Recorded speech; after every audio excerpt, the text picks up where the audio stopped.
আচ্ছা ম্যাডাম, হ্যাঁ। এই বছর মহালয়া আসতে আর কিছুদিনই বাকি আছে। হুম। তো এই বছর মহালয়া পিতৃপক্ষ সমাপ্তি হয়ে দেবী পক্ষ শুরু হবে।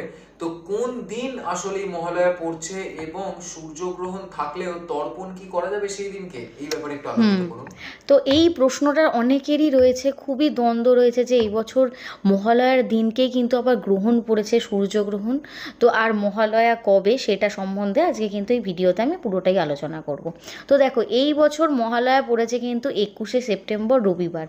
আর এই দিন তর্পণের সেরা সময় কিন্তু যারা তর্পণ করবেন তারা ভোরবেলা থেকে বেলা 12টা 43-এর মধ্যে বা 11টার মধ্যে যদি শেষ করতে পারেন তর্পণ, খুবই ভালো। এছাড়াও হ্যাঁ, এই দিন 21শে সেপ্টেম্বরই সূর্যগ্রহণ পড়েছে, এটা কিন্তু ভারত থেকে অদৃশ্য। তাই শাস্ত্র অনুযায়ী সেদিনকে কিন্তু তর্পণ করতে কোনো বাধা নেই।